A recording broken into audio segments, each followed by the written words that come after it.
Y bueno, vamos a ver ahora lo que vienen siendo las propiedades psicométricas, que es este nuevo módulo que vamos a ver en relación a la construcción de los instrumentos.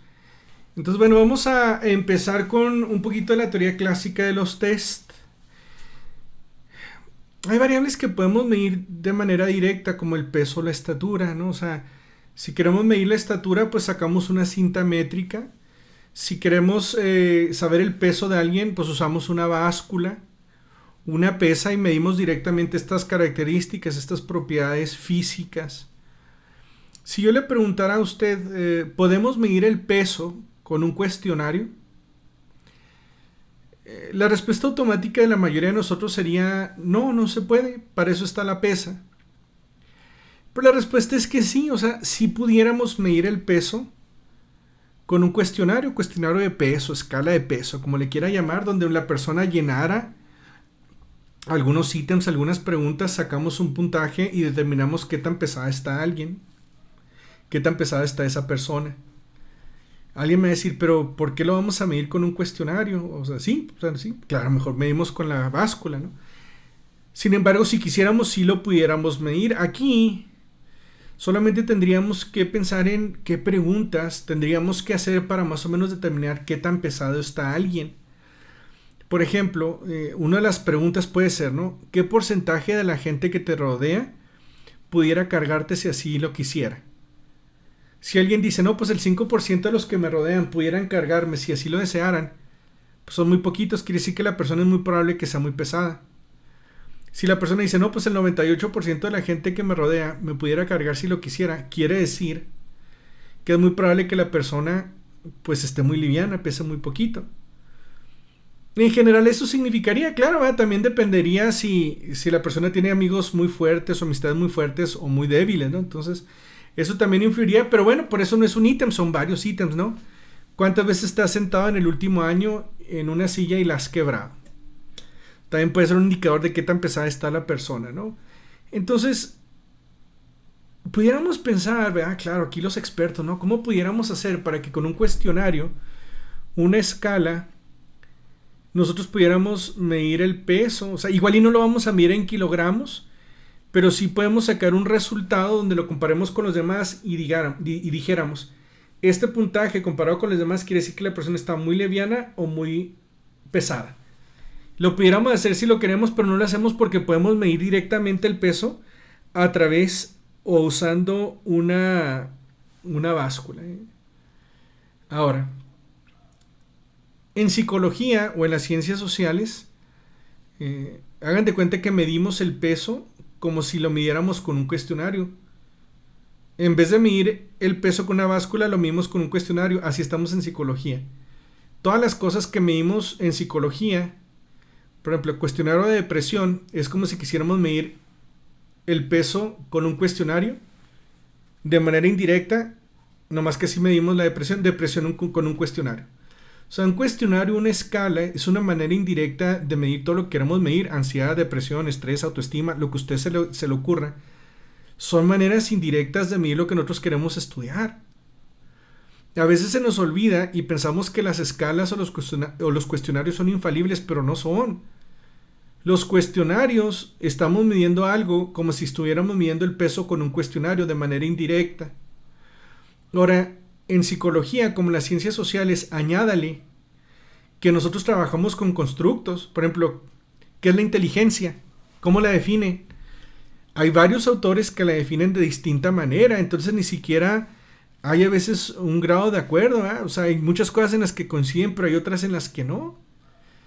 Entonces, ¿por qué? Porque la inteligencia es un constructo. ¿Qué es un constructo? Son invenciones que nosotros hacemos para tratar de explicar algo, en este caso en el ser humano. Vemos algo que es estable en la persona, su forma de ser, de comportarse, de sentir, de pensar. Vamos a llamarle personalidad. ¿Qué es la personalidad? Pues depende de quién le pregunte, si un psicoanalista o un humanista.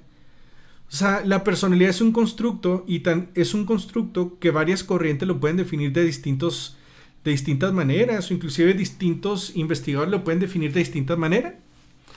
Para eso es la ciencia, ¿va? La ciencia ya con los análisis, estudios científicos, pues ya vamos viendo cuáles son esas maneras o definiciones más correctas o exactas de medirlo. A veces Es una, a veces es la otra, a veces no es ninguna, a veces son las dos y se complementan, dependiendo, ¿verdad?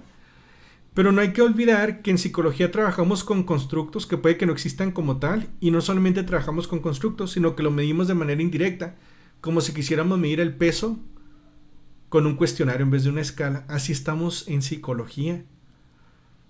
¿Se fija? O sea, qué tan fácil es equivocarnos y hacer que no estemos midiendo bien lo que queremos medir. Porque para empezar estamos midiendo constructos y luego lo estamos midiendo de manera indirecta. Porque cuando muramos no nos van a hacer una autopsia bueno, vamos a ver dónde está el área de la inteligencia. Ah, mira, tenía tanta inteligencia. O sea, no existe como tal en el cerebro. Es un constructo que nosotros hacemos. A ver, vamos al área de la personalidad, vamos a ver qué tan grande está. No, tampoco hay un área de la personalidad en el cerebro. O sea, esos son constructos que nosotros inventamos. Entonces, fíjense bien, estamos midiendo constructos que puede que no existan como tal, y lo estamos midiendo de manera indirecta, como si quisiéramos medir el peso con un cuestionario. Entonces, por eso es importante que al momento de nosotros escoger un instrumento, imagínense qué cuidadoso tendría que ser si va a medir el peso con un cuestionario. Tendría que estar bien seguro que realmente ese cuestionario estuviera midiendo el peso. Porque uno dice, pero ¿cómo? O sea, no, si voy a usar un cuestionario, más vale que ese cuestionario sea muy bueno. Pues así debemos de pensar para todas las cosas que medimos en psicología, ¿eh? Optimismo, pesimismo, fatalismo, locus de control, religiosidad, no sé, cualquier cosa que midamos, tenemos que tener mucho cuidado de los instrumentos que queramos medir. Entonces, bueno, aquí entra la teoría clásica de los test, que nos da una idea acerca de este concepto. O sea, X es igual a T más C. X es el puntaje de un indicador. Puede ser el puntaje de una escala de estrés. O sea, hago contesto una escala de estrés y me da un número, un puntaje. Ese puntaje del indicador, o sea, ese indicador me va a reflejar el valor verdadero, el true score, por eso es T, true score, valor verdadero, más un grado del error. Entonces el indicador es el valor verdadero más el error. El indicador es igual al valor verdadero o true score y más el error. Entonces, todo instrumento que nosotros medimos mide realmente lo que queremos medir. O sea, esa escala de estrés realmente va a medir estrés más un grado de error, y ese no lo podemos evitar. Entonces, lo que queremos es que el error que se mida en ese instrumento sea el mínimo y el valor verdadero, el true score, sea el máximo. Dentro del error existen dos tipos de error: error aleatorio o error sistemático. El error aleatorio puede ser, por ejemplo, vamos a decir que ando distraído ese día, por lo que sea, no estresado, solo distraído, no leo bien algunas preguntas y las contesto mal. Entonces ahí se va a reflejar un error en la escala, pero no es sistemático porque no le ocurre a todas las personas, nomás a mí porque traigo ahí algo pendiente, algo que me distrae, ¿no? Otro error, ese es un error aleatorio, perdón, es algo que me pasó aleatorio, al azar, no es sistemático, es nomás a mí. Otro error aleatorio puede ser, vamos a decir que llego al examen y ya traigo mucha hambre, pero no alcancé a comer, y entonces lo empiezo a llenar muy rápido, no le pongo atención a las preguntas. Ahí va a marcar un error. ¿Por qué? Porque tuve hambre y ya no le puse atención. No es un error que ocurre a muchas personas, nomás a mí porque no comí desde hace 2 días. Vamos a exagerar. El error sistemático es cuando pasa un error a muchas personas. Por ejemplo, vamos a decir que dentro de las preguntas tecleamos mal una y no se entiende y la gente no te dice, nomás la contesta como la entiende. Ya después que calificas dices, ¿por qué escribí esto así? No se entiende, entonces ahí ya introdujiste un error sistemático porque todo el mundo lo tuvo, nadie le entendió. O vamos a decir que cuando apliques el instrumento, el salón donde estás aplicando está súper caliente porque falla la refrigeración, hace mucho calor y es muy húmedo. La gente está muy incómoda y te va a contestar, y eso va a afectar no nomás a una persona, sino a todas las personas que están llenando en ese salón el puntaje, el scan. Entonces es un error sistemático. Los errores sistemáticos, esos sí los podemos nosotros identificar y los podemos corregir. Los errores aleatorios no, porque no puedes controlar el ambiente de las personas y no puedes controlar lo que les sucede. Entonces, bueno, todo puntaje que nos dé una escala es el valor verdadero más un grado de error. Este es aleatorio, sistemático. El sistemático lo tratamos de eliminar a través de pilotaje, a través de platicar con la gente una vez que conteste el cuestionario, Y el error aleatorio ese no lo puedes controlar porque son cosas que le pasan a la gente, ¿no? Entonces, así es. O al ambiente, puede ser también al ambiente, ¿no? No lo podemos controlar. Entonces vamos a hablar acerca de las propiedades de los instrumentos que hace que se haga más grande el true score, el valor verdadero que estamos midiendo, y se minimice el error. O sea, es lo que vamos a hacer. Entonces vamos a hablar de las propiedades de los instrumentos. Las principales, o sea, las primeras son la confiabilidad y validez. Después vamos a mencionar estandarización y la equivalencia. Pero vamos a empezar con confiabilidad y validez. La confiabilidad y validez, fíjense bien, Cronbach nos dice desde los 60s, 50s, que un instrumento no puede ser válido, no puede tener validez si no tiene confiabilidad. Si no hay confiabilidad, no puede haber validez. Jamás, nunca jamás es imposible tener validez si no hay confiabilidad. Sí podemos tener un instrumento que sea confiable y que no sea válido. Eso sí se puede. Confiable sí, válido no, se puede tener. Pero nunca jamás que sea válido y que no sea confiable. Eso es imposible. Entonces, déjeme le explique aquí porque esto es cierto, ¿no? O sea, la confiabilidad tiene que ver con que el instrumento sea consistente, que sea estable. Y la validez tiene que ver con que el instrumento mida lo que pretende medir. Vamos a decir que yo tengo un tiro al blanco, como aquí en esta imagen, ¿no? Entonces saco una pistola, la pongo en una base, la apunto hacia el centro, ahí el blanco del centro, ¿eh? Pongo ahí la pistola, la amarro para que no se mueva y la disparo varias veces. ¿Qué pasa si yo disparo la pistola varias veces sin moverla y cada bala cae a distintos lados? Fíjense, no se está moviendo la pistola, entonces quiere decir que la pistola no es estable, y como no es estable, quiere decir no es consistente, no es confiable, pues menos va a ser válida, porque aunque le apunte el blanco, pues va a salir para todos lados. Entonces por eso no puede ser. Este ejemplo es de un test que es no confiable, unreliable, y unvalid, no válido. Si el instrumento es válido, si el instrumento sí es confiable, pero no válido, se da algo así. Vamos a decir que yo apunto con la pistola al blanco, la amarro y disparo varias veces. Si siempre que dispare, sin mover la pistola, cae más o menos en el mismo rumbo, eso quiere decir que la pistola es confiable, o sea, es estable, es consistente. Pero no es válida. ¿Por qué no es válida? Porque yo le estoy apuntando al centro. Y al apuntar al centro, lo que me está saliendo ahí es acá movido. Entonces, sí es confiable porque es estable, las balas caen más o menos donde mismo, pero no es válido porque queriendo apuntarle aquí está apuntando acá. Entonces puede ser confiable, estable, consistente, confiable, pero no válido. Este es un instrumento confiable y válido. Pongo la pistola sin moverla, le disparo siempre donde mismo y es estable porque ahí siempre todos caen aquí al centro. Y es válido porque queriendo apuntar al centro cae al centro. Entonces este es un instrumento válido y confiable. Por eso, si el instrumento no es confiable, pues si le tiro al blanco, como no es confiable, va a salir para todos lados. No puede ser válido si no es confiable. Entonces, bueno, eso es. Déjenme aquí, vuelvo a poner esta presentación para sacar el punto láser. Déjenme aquí, lo cambio.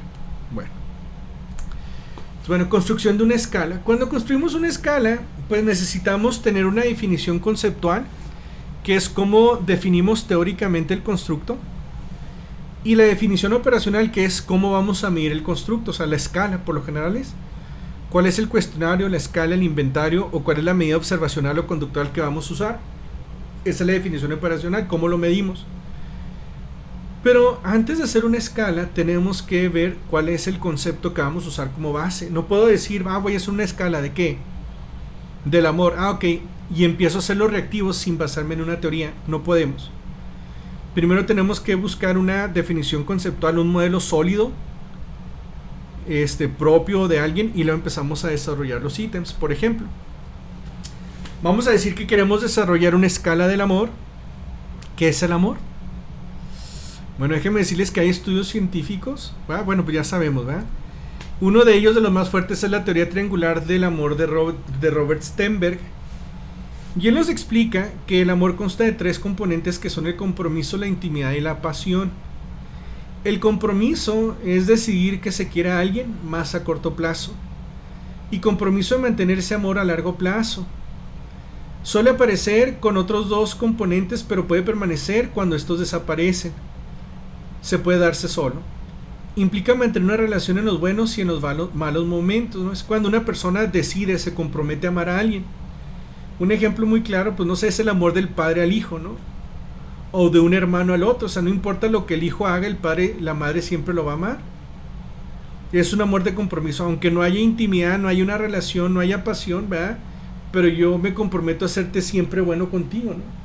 Es el amor de compromiso. El amor de intimidad o cariño implica cercanía, vínculo, conexión, autorrevelación hacia el otro, afecto, preocupación por el bienestar del otro, dar y recibir apoyo emocional, etc. Se compone básicamente de 3 características, que es compartir información personal y actividades, actitud favorable hacia el otro, por ejemplo, manifestar afectos, sentimientos positivos hacia el otro y beneficiarles. Y por último, comunicar ese afecto con contacto físico y verbalizaciones. La intimidad tiene que ver bastante con abrirse a los demás, confiar a los demás, decirle de tus vidas, pensamientos, comportamientos, ¿no?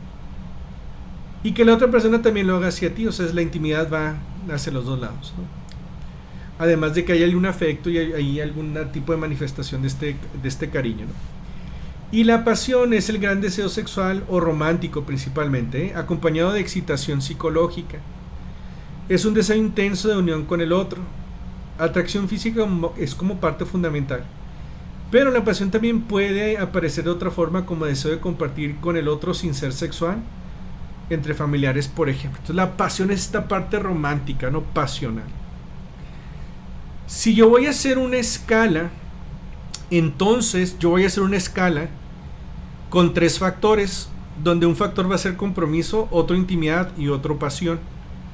Voy a escribir ítems para el factor de compromiso, ítems para el factor de intimidad e ítems para el factor de pasión. Al yo leer en qué consiste cada uno de ellos, yo voy a relacionar o voy a escribir ítems que vayan en cada uno de estos factores. No puedo escribir ítems para 2 factores si la teoría me dice que son 3. No debo de escribir ítems para 5 factores si la teoría me dice que son 3. Por eso es importante tener como base una definición conceptual, un modelo, y de ahí basarnos en hacer la escala. Un consejo es, si ustedes quieren una escala de 30 ítems, 10 por factor, 10 para compromiso, 10 para intimidad y 10 para pasión, escriban el doble, 20 para cada factor o 60 en total.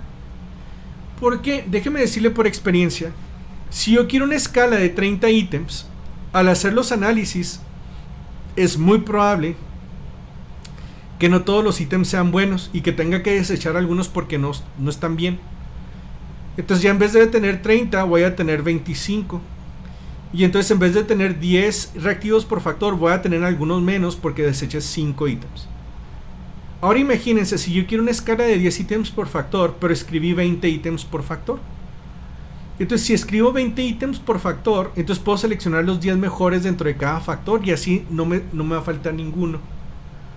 Ahora, cuando se puede escribir más de los que se pueden, pues lo hacemos, ¿no? Hay veces que no podemos escribir tantos más, el doble, ¿no? O sea, pero siempre es bueno escribir de más de ítems de los que queremos, porque a veces es casi certero, de que tengan que desechar algunos de ellos. O por cargas compartidas, o porque ese ítem no va en ningún factor. Dice, no, es que este no se relaciona con ninguno de los que tienes. Entonces, bueno, ese es un consejo. Redacción de instrumentos. En relación a la redacción de instrumentos, o de ítems, perdón, aquí de los ítems, de los preguntas, ¿no? El primero es que el contenido tiene que ser relevante, o sea, tener una clara definición y entendimiento de la variable en cuestión. Es como ahorita que dijimos, o sea, un factor de intimidad, un factor de compromiso, un factor de pasión, o sea, tener muy claro la definición y que los ítems van a medir esos factores. El constructo debe de verse reflejado en escala, así como les dije, por factores. El de pasión que diga, que mide el amor romántico, ¿no? O sea, que mida el amor de compromiso, ¿no? O sea, y que cada uno identifique esa parte del constructo. Tener múltiples modos de manifestación, o sea, medir un ítem que refleje a la mujer el amor de manera conductual, ¿verdad? Me gusta mucho salir, compartir, ir al cine, ir a comer. Cognitivo es pienso mucho en la persona, cuando no la veo la extraño. Motivacional es cuando tiene tiempo que no la veo me dan ganas de verla, siento ganas de estar cerca. Afectivo es cuando estoy con ella, ¿no? Despierta una sensación, un bienestar, un amor, una tranquilidad, una paz. O sea, los ítems deben de reflejar varios tipos de manifestaciones, claro, siempre y cuando se pueda y sea propio según pues la definición.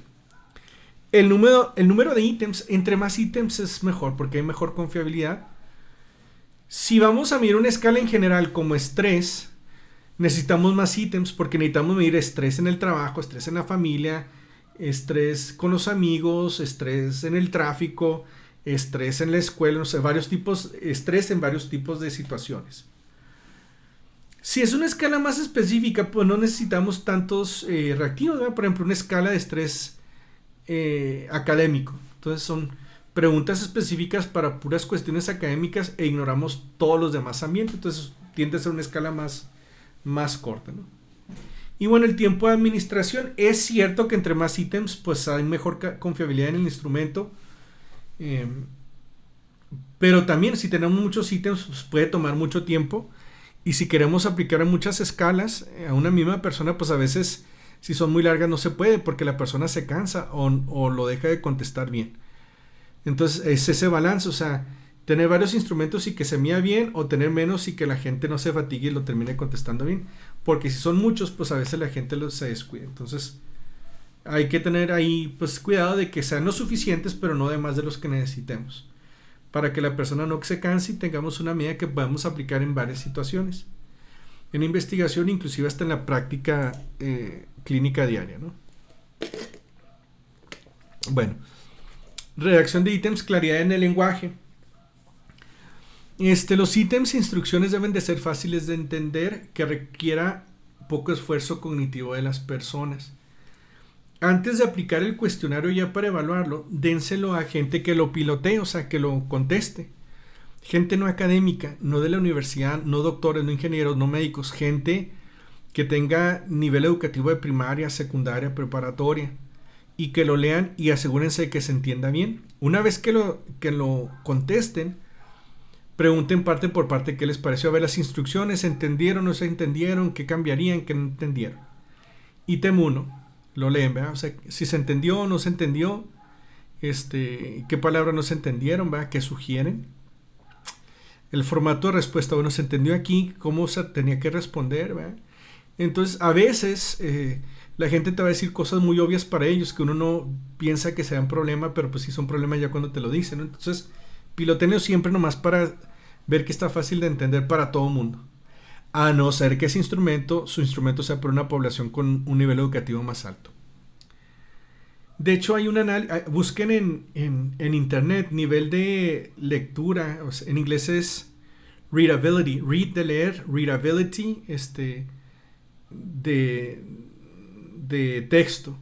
Y pones tu texto y te dice qué nivel de lectura tienes, o sea, en qué grado, si es de primero, segundo, tercero, cuarto de primaria, quinto, sexto, séptimo, octavo, noveno, así, hasta como que te pone al año educativo de qué tan complicado está la redacción, además del pilotaje. Bueno, evitar palabras complejas o técnicas, también para eso es bueno el pilotaje. Fíjense que una palabra, y a veces nosotros las usamos y para nosotros son familiares, pero para otras no. Por ejemplo, resiliencia. Hay psicólogos o estudiantes de psicología que no saben lo que es resiliencia, ahora no se diga la población en general. Entonces hay veces que dice uno, pues todo el mundo sabe lo que es resiliencia. No, se van a sorprender el número de gente que no sabe lo que es resiliencia, ¿eh? Entonces hay que tratar de evitar ese tipo de palabras técnicas o complejas. Evitar doble negativo, por ejemplo, a mí no me gusta no ir a la escuela. La gente va a decir, verdadero. Y le pregunta, ¿sí, por qué no verdadero? Porque no me gusta ir a la escuela. Ah, no, pero es que esto significa que sí le gusta ir a la escuela porque es doble negativo positivo. A mí no me gusta no ir a la escuela, quiere decir que sí le gusta ir a la escuela. Y te dicen, no, es que no me gusta. Evitar dobles negativos, o yo nunca me equivoco en mis predicciones. Nunca equivoco. O sea, ¿qué quiere decir? O sea, quiere decir que siempre le atina, pero el doble negativo está difícil a veces de entender, o se nos puede ir muy fácil la onda e interpretarlo mal, y entonces eso va a ser un error sistemático, fíjense, si mucha gente no lo entiende. También aquí evitar reactivos con dos preguntas. Por ejemplo, me siento avergonzado cuando me va mal en los exámenes, por lo tanto evito decirle a mis padres. La gente te dice, sí me siento avergonzado cuando me va mal en los exámenes, pero sí le digo a mis papás. Otra vez decir, no me siento avergonzado cuando me va mal en los exámenes, pero evito decirle a mis papás. ¿Qué contesto? Es una pregunta que tiene dos preguntas, es un reactivo que tiene dos preguntas, sepárenla. Me siento avergonzado cuando me va mal en los exámenes, un ítem. Cuando me va mal en los exámenes, evito decirle a mis papás, otro ítem. Eviten poner dobles ítems, o sea, me siento tan mal que no quiero me siento tan triste que no tengo ganas de ver a alguien. Una cosa es, me siento muy triste, ese es un ítem, y otra es, no tengo ganas de ver a nadie. Porque puede haber gente que se siente triste y sí quiera ver a gente, o puede haber gente que no esté triste y no quiera ver a gente. Entonces hay que separar los ítems que son compuestos, porque luego la gente, ahí introducimos errores, o sea, la gente no sabe qué responder si en una parte es cierta y en la otra no, y no se les da otras opciones. Y bueno, en no guiar es cuidar las raíces de las preguntas, Las raíces es ese explicación previa antes de la pregunta, esa explicación previa a la pregunta que vas a hacer. Entonces, por ejemplo, aquí, a raíz de la elección del racista de Trump como presidente de los Estados Unidos, ¿qué tanto simpatiza con él? Entonces es negativo, ya le estás haciendo quedar mal, entonces la persona puede que le influyas, sobre todo si no sabe si le cae bien o le cae mal. Gente indecisa. Muy fácil guiarla con este tipo de raíz, ¿no? Si le pones algo positivo de Trump, ¿no? O sea, a raíz de que Trump ha tenido un incremento, o ha logrado incrementar la economía en los Estados Unidos, ¿qué tanto simpatiza con él? O sea, ahí estás dando una introducción positiva, y esos a los indecisos puede hacerlo que lo califiquen como más positivo. Entonces hay que tener cuidado en las, en las raíces, porque podemos guiar a las personas o mal guiar. Bueno. Escalas balanceadas. Aquí lo que nos dice es redactar ítems en sentido positivo y negativo para evitar que respondan sin poner atención, o sea, así al azar. Entonces, por ejemplo, si estamos haciendo una escala de depresión, un ítem puede ser me siento triste. Y otro ítem que significa el opuesto es me siento feliz. Entonces, vamos a decir que la persona está triste, le preguntan, ¿me siento triste? Sí. ¿Me siento feliz? No. Entonces, si tienes en sentido positivo y negativo, la gente pues le presta más atención. Obvio es que las que están al opuesto, por ejemplo, me siento feliz al opuesto de triste, antes de calificarla, pues nomás las inviertes. Eso lo vamos a ver ahorita en un ejemplo de un video, lo vamos a subir ahí para que ustedes lo vean en uno de los ejercicios, cómo invertir esos ítems que están con el significado negativo u opuesto, ¿no? Bueno. El formato de respuesta. Tenemos, por ejemplo, el formato tipo Likert, que va de 1 a 5, por ejemplo, de fuertemente en desacuerdo a fuertemente de acuerdo, del 1 al 5. Diferencial semántico, ponemos una variable con dos polos opuestos, vamos a decir cruel y bondadoso, y decimos qué tan cruel o bondadoso es la persona. Entonces, 1 es muy cruel, 2 más o menos cruel, 3 igualmente cruel y bondadoso, 4 más o menos bondadoso, 5 muy bondadoso. Un diferencial semántico, pequeño, grande. ¿Qué más? Alegre, triste. Y así, con esperanza, sin esperanza. ¿Qué número de opciones de respuesta? Bueno, mínimo sabemos que necesitamos 2 respuestas, 2 opciones de respuesta, sí o no, verdadero o falso, de acuerdo o en desacuerdo. Sin embargo, el tener más opciones de respuesta tiene beneficios, pero también costos. Más opciones de respuesta refleja diferencias más sutiles. Entonces, en vez de tener de acuerdo en desacuerdo, podemos tener poco de acuerdo, moderadamente de acuerdo y fuertemente de acuerdo. Puede que la persona esté de acuerdo, pero muy poco o bastante. Entonces, este tipo de más opciones puede reflejar esa diferencia sutil. Una respuesta dicótoma no detecta estas diferencias como en desacuerdo o de acuerdo. Un costo puede ser incrementar el error aleatorio cuando los participantes pueden interpretar de más estas diferencias. Por ejemplo, si ponen a pensarse, Estoy de acuerdo, pero no sé si estoy entre poco de acuerdo, moderadamente de acuerdo, fuertemente de acuerdo. Estoy entre poco y moderadamente, pero para mí moderadamente se me hace mucho. Tampoco es poco, entonces ya lo empiezan a pensar y entonces ya pueden entrar ahí un error de interpretación, ¿no? Lo mejor es entre 5 o 7 opciones de respuesta. Realmente es de 4. Ahorita vamos a ver cómo una respuesta o respuestas con 4 o 6 opciones son diferentes a las de 5 o 7. Pero es de 4 o 6 o 5 o 7. Más de 7 no vale la pena porque ya no aporta mucha información. 8 opciones de respuesta, 9, 10 ya no aporta más información. Menos de 4, o sea, 3 opciones de respuesta, y eso también puede tener problemas al momento de evaluar la confiabilidad interna. Entonces también por eso no las preferimos mínimo 4. Bueno. Etiquetas o anclajes para opciones de respuesta. Sabes que solo se etiquetan los polos, por ejemplo, ¿qué tan de acuerdo está Hilo? Fuertemente de acuerdo 1, fuertemente en desacuerdo 7 y el 2, 3, 4, 5 y 6 no tiene nada. Eso es cuando solamente anclamos cuando anclamos los extremos. Etiquetar todas las opciones produce más calidad psicométrica. Entonces, y con 6 o más opciones de respuesta, pues también es confuso, ¿eh? Pero miren, aquí está. Vamos a decir que alguien le pone muy de acuerdo, ni de acuerdo, en desacuerdo, muy en desacuerdo. Aquí son 5 y cada una de las opciones tiene un anclaje, ¿no? Una etiqueta. Entonces esto ayuda bastante. Se fijan, aquí son 5 opciones: muy de acuerdo 1, de acuerdo 2, ni de acuerdo ni en desacuerdo 3, en desacuerdo 4 y muy en desacuerdo 5. Si nomás tuviéramos 4, fíjense, con 4 quitaríamos la de en medio, o sea, sería muy de acuerdo, en desacuerdo o muy en desacuerdo. Si son 4 o 6, quitamos la de en medio, ni de acuerdo ni en desacuerdo. Ese es un problema porque estamos forzando a la gente, si no tenemos esta en medio, a que pongan de acuerdo en desacuerdo. Ya ves que la gente realmente no está ni de acuerdo ni en desacuerdo. Entonces, si ponemos 4 o 6 opciones de respuesta que no damos oportunidad por un número de en medio neutro, entonces puede que si la persona no tenga opinión al respecto, no pueda seleccionar eso de en medio. Y si ponemos 4 o 6 opciones de respuesta, o sea, sin el de en medio, estamos forzando a que la gente tome un lado, o de acuerdo o en desacuerdo. Y esto es debatible. Otro tipo de opciones de respuesta es, vamos a decir, de siempre a nunca, ¿eh? Siempre, con mucha frecuencia, ocasionalmente, rara vez, muy rara vez, nunca. También lo podemos poner al revés: nunca, muy rara vez, ocasionalmente, con mucha frecuencia y siempre. Muy importante, importante, moderadamente importante, poco importante y no es importante. O casi siempre es cierto, suele ser cierto, a veces es cierto, ocasionalmente es cierto, a veces pero pocas veces es cierto, por lo general no es cierto, casi nunca es cierto.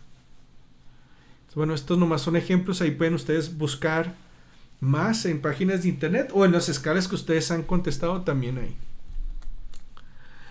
Y bueno, puntos medios. ¿Se acuerdan que les dije? O sea, si tenemos 5 o 7 opciones de respuesta, dejamos un número en medio, el de ni acuerdo ni en desacuerdo. Entonces dice: cuando el número de respuestas es par, forzamos a tomar partida en la respuesta, a que esté de acuerdo o en desacuerdo, ¿eh?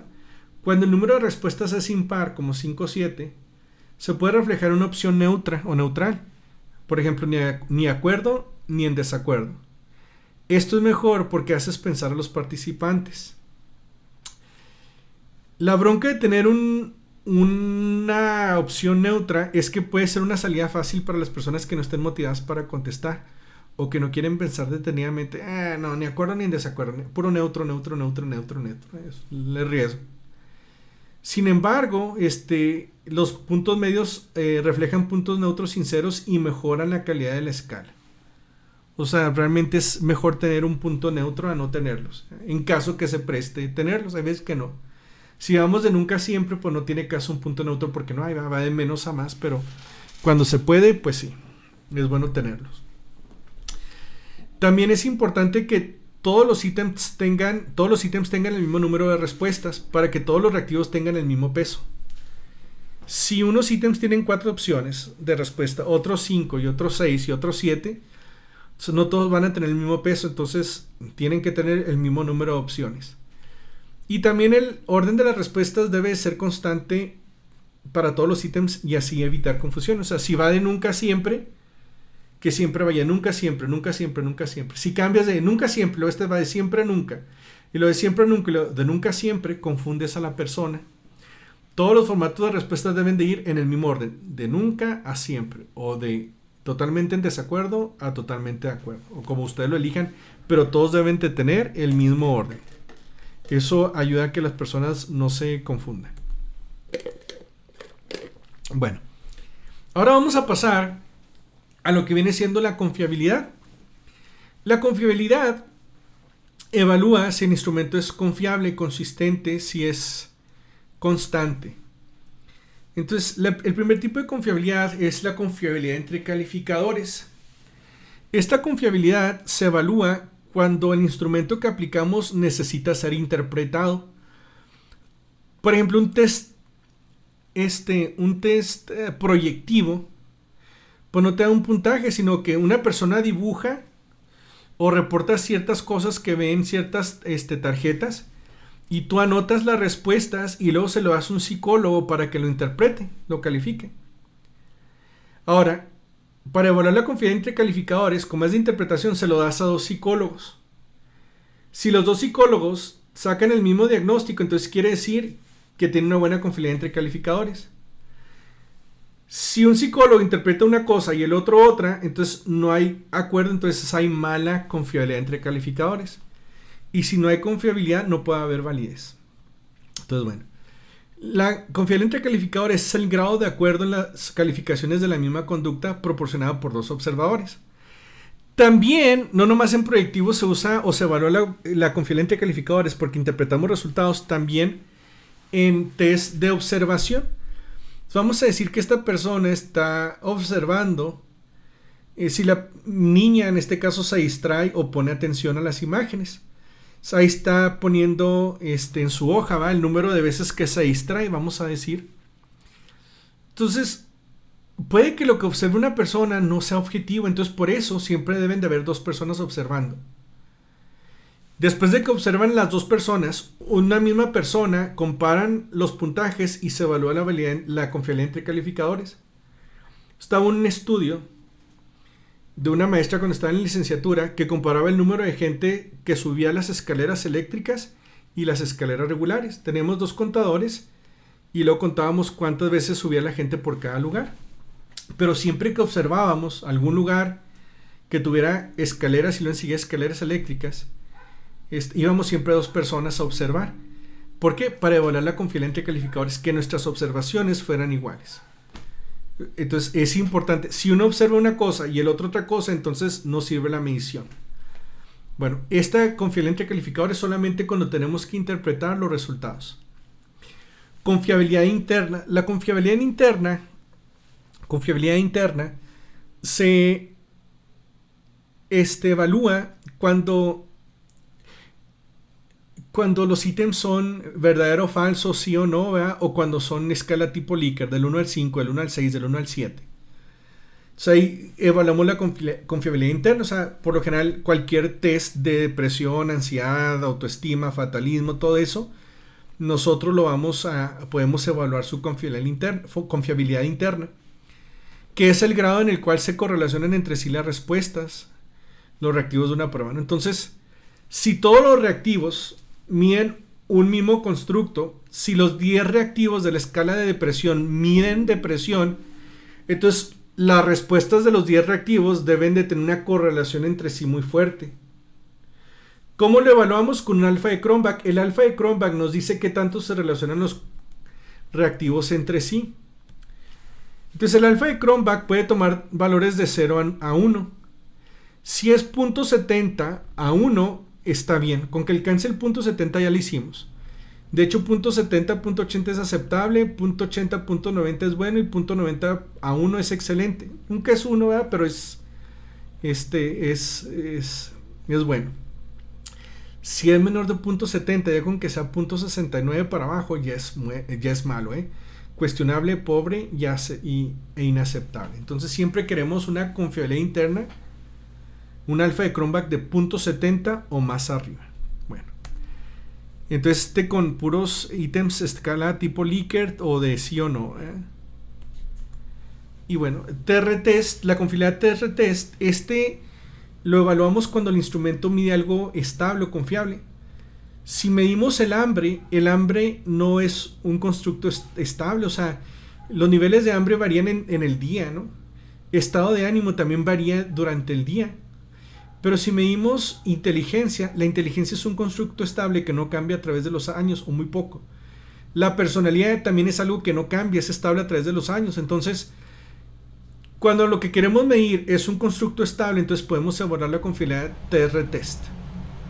Si el constructo que estamos evaluando no es estable, no debemos de evaluar esta confiabilidad TR-test porque varía de un momento al otro o de una semana en la otra. Entonces, esta confiabilidad TR-test es la estabilidad de las respuestas o calificaciones en la misma medida en 2 puntos del tiempo. Si aquí aplico un test de extroversión y me dice que la persona es extrovertida en el tiempo 1 y lo vuelvo a evaluar en un mes, en el mes me tiene que decir que también es extrovertida. Si en el tiempo 1 me dice que es extrovertida y en el tiempo 2 al mes me dice que es introvertida, no sirve el test. Porque sabemos que la personalidad de extroversión no cambia tan rápido de un mes al otro. Entonces, para eso sirve la confiabilidad TR-test. Eso se evalúa por lo general con alguna correlación. Correlación entre los puntajes de tiempo 1 y tiempo 2. Bueno. Y ahora vamos a pasar a lo que viene siendo la validez. La validez evalúa que un instrumento realmente mida lo que pretende medir. Aquí hay varios autores que lo explican de manera distinta, sin embargo, pues siempre van a llegar a las mismas propiedades, ¿no? Entonces aquí lo voy a explicar como está aquí con este autor, pero pueden haber otros autores que lo expliquen distinto, no pasa nada. Pero estos son un tipo de validez, hay más, pero aquí van a ver algunas que quiero que veamos, ¿no? La validez de constructo es el grado en que una medición, una escala refleja el concepto que se pretende medir. A menudo es comprobada con un análisis factorial.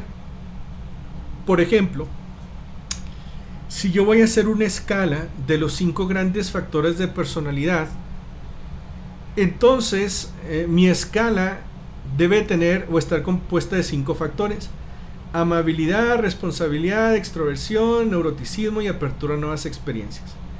Y cada uno de estos factores debe tener sus ítems.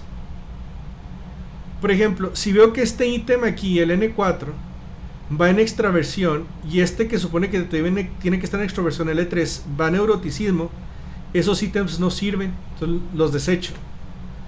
Entonces la validez de constructo es que el instrumento refleje el concepto del modelo de lo que quiero medir. Básicamente eso es. Si mi modelo de personalidad son 5 factores, no puedo tener una escala que tenga 4 factores o 3 o 2. O sea, no. Si en teoría son 5 factores, la escala debe tener 5 factores. Validez convergente. Bueno, la validez convergente es el grado de asociación entre dos mediciones que supone que miden el mismo constructo. Vamos a decir que yo quiero inventar una escala de estrés, pero específicamente para estrés académico de la escuela, en estudiantes. Entonces voy a hacer mi escala de estrés académico. Entonces voy a redactar los ítems. Entonces la validez convergente es: yo voy a correlacionar mi escala de estrés académico con una escala de estrés ya validada, como la escala de estrés percibida. Entonces yo aplico, para validar mi instrumento, mi escala nueva de estrés académico y la escala de estrés percibida que ya está validada, y las correlaciono. Yo, una vez que tengo mi muestra, las correlaciono. Si los dos miden estrés, aunque uno es más general y la otra es más de escuela, si las dos miden estrés, tienen que tener una correlación fuerte, punto 60, 70, 80, ¿no? Si mi instrumento mide lo mismo que un instrumento ya validado, la correlación debe ser lo mismo, o sea, muy fuerte. Si mi instrumento de estrés académico se relaciona con punto 20, muy bajo, punto 10, con una escala de estrés validada, es probable que mi instrumento no sirva, porque no se correlaciona con el estrés cuando se supone que sí tiene que correlacionarse. Esa es validez convergente. La validez concurrente es la asociación entre la medida y un criterio, o sea, un constructo relacionado en el mismo tiempo, en el mismo momento en el tiempo. Por ejemplo, vamos a decir que hay una escala de autoconcepto. Y teóricamente yo sé que el autoconcepto se relaciona con el tipo de dieta, ¿sí? O sea, si la persona está llevando de dieta, la aceptación de su tamaño de cuerpo, la aceptación de su gordura, o de su nivel de la aceptación de su nivel de grasa corporal y su aceptación del cuerpo. Entonces, si yo aplico una escala de aceptación del cuerpo y una escala de autoaceptación y yo las correlaciono como teóricamente se relacionan, y yo aplico una escala para las dos, a mi nueva escala y otra, entonces debo encontrar aquí una relación no tan fuerte como .70, a lo mejor .60, pero a lo mejor sí .40 o .30, dependiendo qué tanto se relacionan teóricamente. Esa es validez concurrente. Si yo aplico una escala de autoconcepto con una escala de aceptación del tamaño del cuerpo, debe haber una correlación pues, en la validez concurrente, porque teóricamente hay una asociación. Entonces, si yo aplico una escala para aceptación del tamaño del cuerpo y autoaceptación, debe haber una correlación, pues no tan fuerte como la convergente, pero sí .20, .30, dependiendo qué tanto yo espero que se relacionen teóricamente. Entonces, bueno, la validez predictiva es la asociación entre una medida y un criterio, un constructo relacionado, pero en un momento en el tiempo futuro. Por ejemplo, viene conmigo, vamos a decir que la universidad tiene 100 lugares para medicina y están aplicando 500 personas. De esas 500, ¿a quién van a seleccionar? ¿A cuáles 100? Pues van a seleccionar a aquellas 100 que mejor le saquen provecho al programa. No es bueno que escojan a alguien que sabemos que no le va a sacar provecho, no tiene interés o no tiene la capacidad académica a lo mejor, o la formación académica, y a lo mejor por eso queda en el camino. Entonces, de los 500 y nomás tengo cupo de 100, voy a seleccionar los 100 mejores. Pero ¿cómo sé cuáles son los 100 mejores si no voy a aceptar a todos a medicina para ver cómo se desenvuelven? Entonces ahí viene el Exani, y el Exani me dice, mira, pon mi examen, el Exani. Y el Exani, si tiene puntajes altos en este examen, quiere decir que esa persona va a tener un mejor desempeño. A mayor puntaje del Exani, mayor desempeño académico. ¿Estás seguro? Te va a decir el examen, sí. Créeme, aplícalo y verás. Bueno, eso vendría siendo la validez predictiva. Nosotros le diríamos, ¿verdad? Ok, ¿dónde está tu análisis de validez predictiva? Donde yo pueda comparar esas correlaciones entre el resultado del Exani con rendimiento académico, éxito académico. Entonces, ¿dónde está la evidencia de la validez predictiva? Entonces, bueno, si hay o no hay, bueno, ahí no sabemos, yo no sé, pero eso se supone que tiene que ser. Entonces, ese instrumento en el presente me predice éxito académico en el futuro. Los de recursos humanos es lo que hacen. Vienen y les dicen, necesito un puesto que tenga estas características. Líder, extrovertido y organizado. El recursos humanos va a seleccionar escalas que mida liderazgo, ¿cómo se llama? Organización y... no me acuerdo el orden, no me acuerdo qué más les dije, ¿no? Extroversión o lo que sea, ¿no? Entonces, si yo aplico esas escalas a un grupo de aspirantes, 10 aspirantes, y nomás voy a seleccionar a uno, puntajes altos en estas escalas a mí me van a predecir que esa persona se va a desempeñar mejor en ese puesto, a diferencia de puntajes bajos en las escalas. Esa es validez predictiva. Que un resultado de un test en el presente pueda predecir el comportamiento o algo en el futuro. La validez predictiva. De hecho, en recursos humanos es raro que conozcan inclusive lo que viene siendo la validez predictiva, ¿eh? O a lo mejor sí conocen, ¿verdad? Pero bueno, es una pregunta empírica. Y de las valideces, esta última que voy a explicar es la validez discriminante. La validez discriminante es la falta de asociación entre dos mediciones que se suponen miden constructos distintos. Por ejemplo, validez concurrente, o sea, si queremos medir qué tan confiable es una persona, eso sabemos que se relaciona con integridad y con honestidad. Si correlacionamos la confiabilidad de la persona con honestidad y con integridad, vamos a sacar correlaciones altas, ¿verdad? ¿Por qué? Porque eso tiene una validez concurrente, sabemos que teóricamente se relacionan. Pero si yo quiero evaluar, o vamos a decir que qué tan confiable es una persona y lo quiero relacionar con su habilidad física o su preferencia hacia las comidas, estos no tienen nada que ver uno con esto de confiabilidad. Entonces, si correlacionamos confiabilidad con preferencias en la comida, con habilidad física, son correlaciones que van a ser cercanas a cero. Esa es la validez discriminante. Entonces, si la confiabilidad se relaciona muy fuerte con habilidad física, entonces a lo mejor no estoy midiendo confiabilidad, sino habilidad física. Entonces, por eso, dos constructos que en teoría no se relacionan, al correlacionarlos con escalas, deben de salir correlaciones muy bajas o cercanas a cero. Entonces, bueno, esa es la validez discriminante. Entonces, hasta ahí existen otros tipos, pero bueno, estos son algunos de los que vamos a estar viendo, evaluando. Estandarización. Estandarización, vamos a decir, bueno, yo mido 1.83. ¿Soy alto o soy bajo o estoy moderado? Depende. Depende de que, ok, voy a medir la estatura en todo México y de todas las estaturas de México voy a sacar la media. Si esta es la media, que es 1.70 y yo mido 1.83, entonces quiere decir que soy una persona alta. Pero si la media de México es 1.90 y yo mido 1.83, entonces quiere decir que voy a estar bajo. Esa es la estandarización. Una vez que tú creas tu instrumento, lo aplicas a muchas personas y ves cuáles son los puntajes de todas esas personas. Para cuando venga una persona y saque un 20 en tu escala, me saque un 20 en la escala de resiliencia, ¿es alto o es bajo?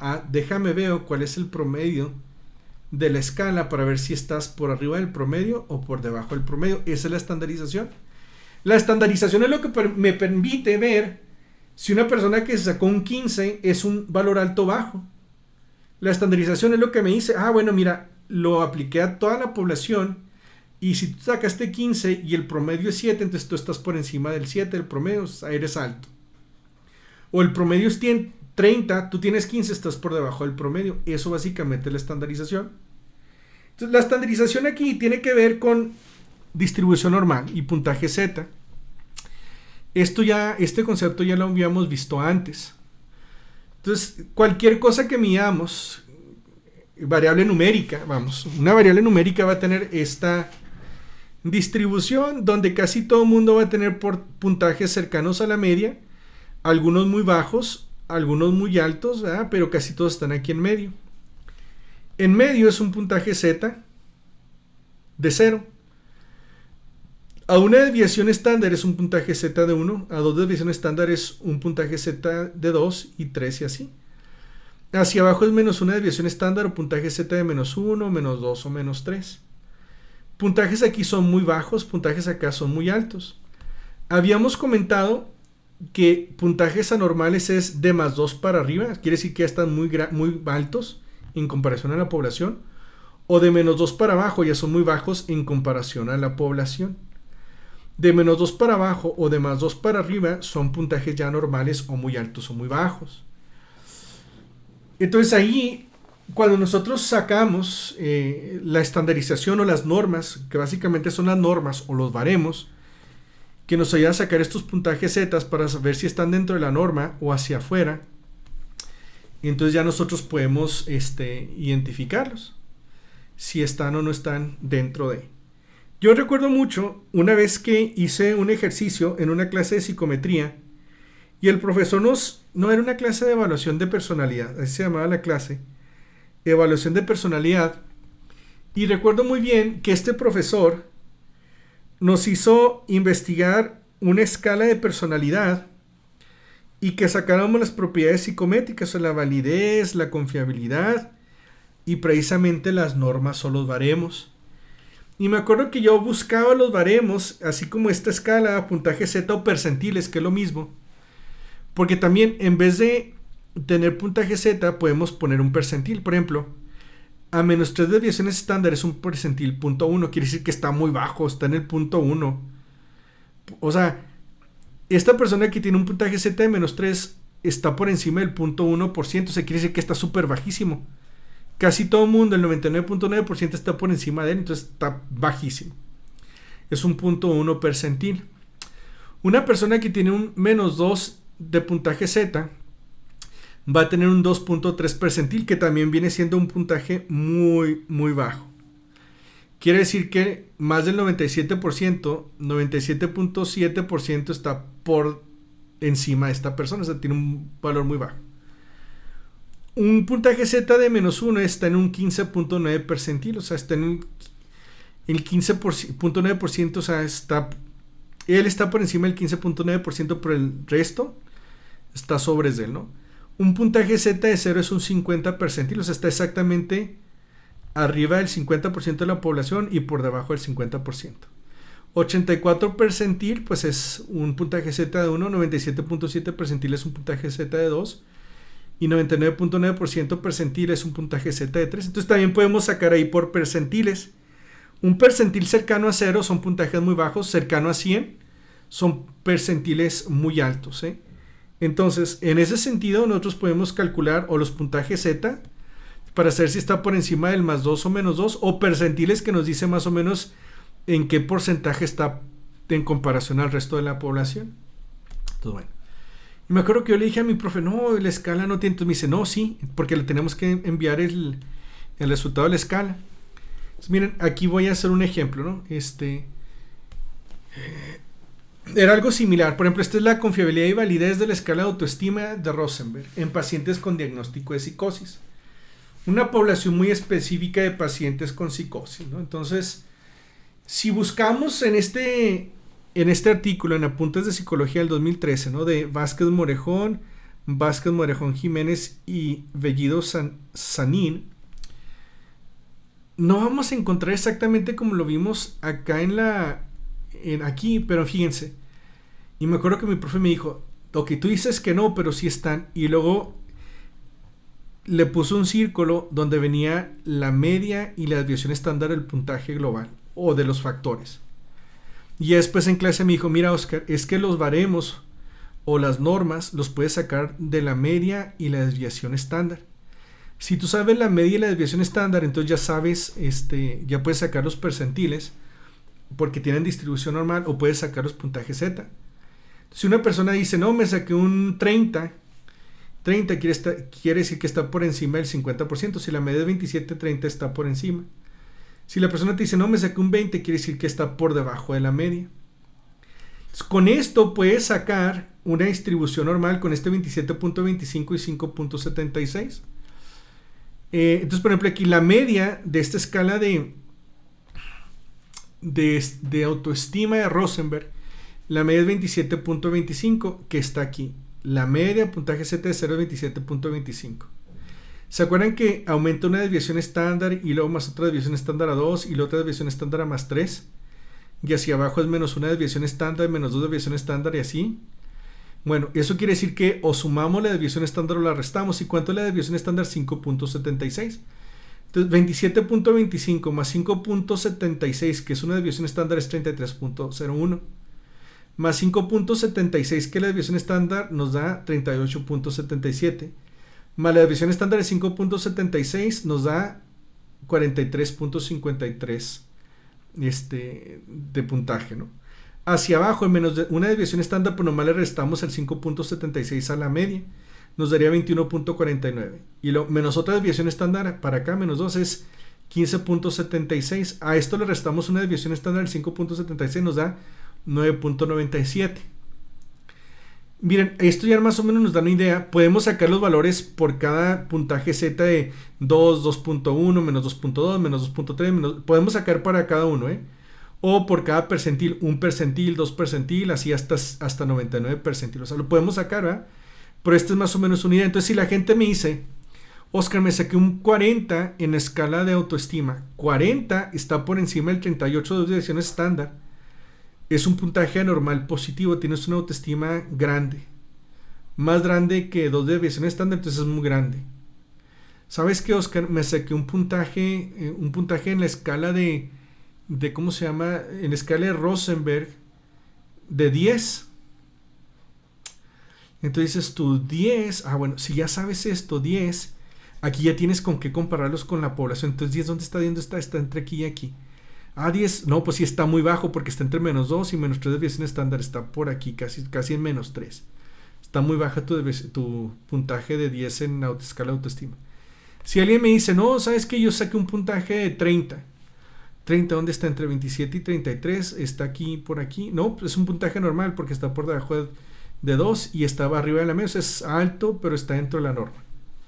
O sea que un puntaje de 20, a ver, 20 está entre 0 y menos una desviación estándar, o sea, es normal. Está bajo en comparación a la media, pero es normal. Entonces, para eso son los puntajes. Así es como podemos sacar los baremos o las normas, con solamente, fíjense, solamente la media y la desviación estándar.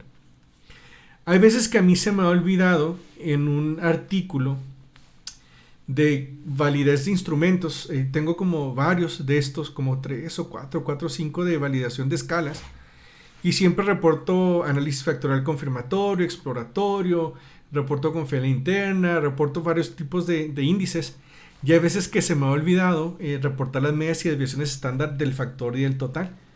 Porque sin eso la gente pues no puede sacar los baremos o las normas. Sin embargo, pues la gente le puede escribir al autor y decirle, oye, ¿cuáles son tus normas? ¿Cuáles son tus medias y desviación estándar? Y ya con eso puedes comparar. Claro, ¿verdad? Si la escala es de España, pues no me va a servir sus medias y desviación estándar porque tengo que estandarizarla para México o para Toluca, o para Estado de México, o para Estado de Chihuahua, o para Estado de Sinaloa, porque puede que las normas cambien. O para hombres o para mujeres. Hay veces que traen normas para hombres o para mujeres. Entonces, a veces tenemos que sacar las normas en la población que nos interesa. Bueno, estos puntajes zetas también, como les dije, se pueden convertir en percentiles. De hecho, por lo general, las escalas usan percentiles. Entonces, bueno, este es el STAI, que es el IDARE, nomás que en inglés se llama STAI, el IDARE, que mide ansiedad.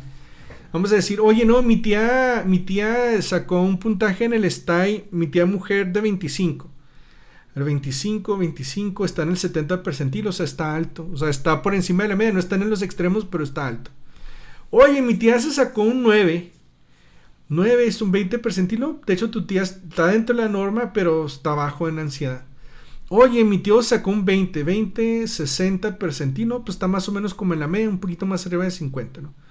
No, mi tío sacó un 6, aunque un 10 percentil. No, tu tío tiene bajos niveles de ansiedad.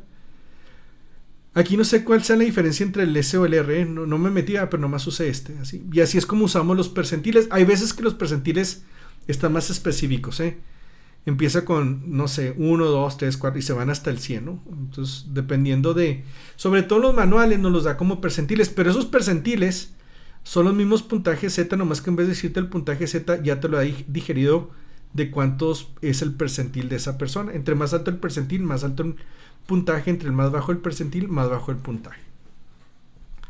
Esto lo vamos a ver también en uno de los ejercicios. Nomás aquí, para calcular un puntaje, un percentil, con los puntajes naturales, aquí hay unas páginas de internet que van a ver que nos van a servir cuando ya lo expliquemos. De una vez de tomos, ahí las puse como referencia. Y por último, la equivalencia. La equivalencia quiere decir si el instrumento significa lo mismo para hombres y para mujeres, o significa lo mismo para españoles y chilenos, o lo mismo para chilenos que mexicanos, o lo mismo para juarenses que gente de Toluca, ¿no? O gente de Veracruz, o gente de donde sea. Hay veces que dice la gente, no, es que no puedes traducir un instrumento y aplicarlo en español esperando que signifique lo mismo. No significan lo mismo. Esa es una interpretación un poco extrema, porque yo siempre le digo a la gente, o sea, es una pregunta empírica. Si tú traduces un instrumento del inglés al español, tienes que hacer un análisis estadístico para ver si significa lo mismo o no. Eso lo vemos con equivalencia. Las equivalencias te dicen si un instrumento traducido al español de Estados Unidos significa o mide lo mismo, porque es una pregunta empírica. Y hay veces que no mide lo mismo, pero hay veces eso que no mide lo mismo, a lo mejor de 50 ítems, 2 no funcionan o 5 no funcionan, pero los restos sí funcionan. En análisis de equivalencia ahí podemos ver cuáles sí funcionan y cuáles no.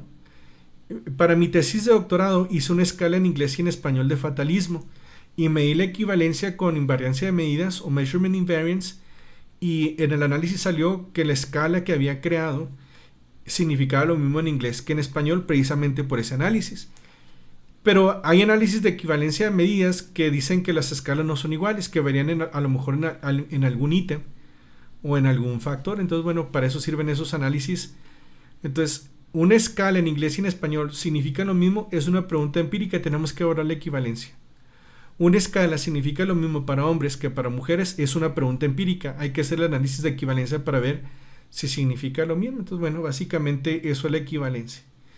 Y a grandes rasgos, pues eso es como que una introducción a esto que vamos a estar viendo de los análisis de las propiedades psicométricas. Nomás que quise poner aquí en contexto pues las cosas que vamos a ver. Los análisis factoriales confirmatorios y de equivalencia, pues eso ya lo vamos a ver al último con los modelos de ecuaciones estructurales, que ese es el tipo de análisis que necesitamos para hacer un análisis factorial confirmatorio y de equivalencia. Pero los otros más básicos los vamos a estar haciendo aquí. Entonces, bueno, esto nomás es una introducción para que tuviéramos una idea de lo que se trata. Cualquier duda o pregunta, me pueden escribir, ¿eh? Ok, gracias.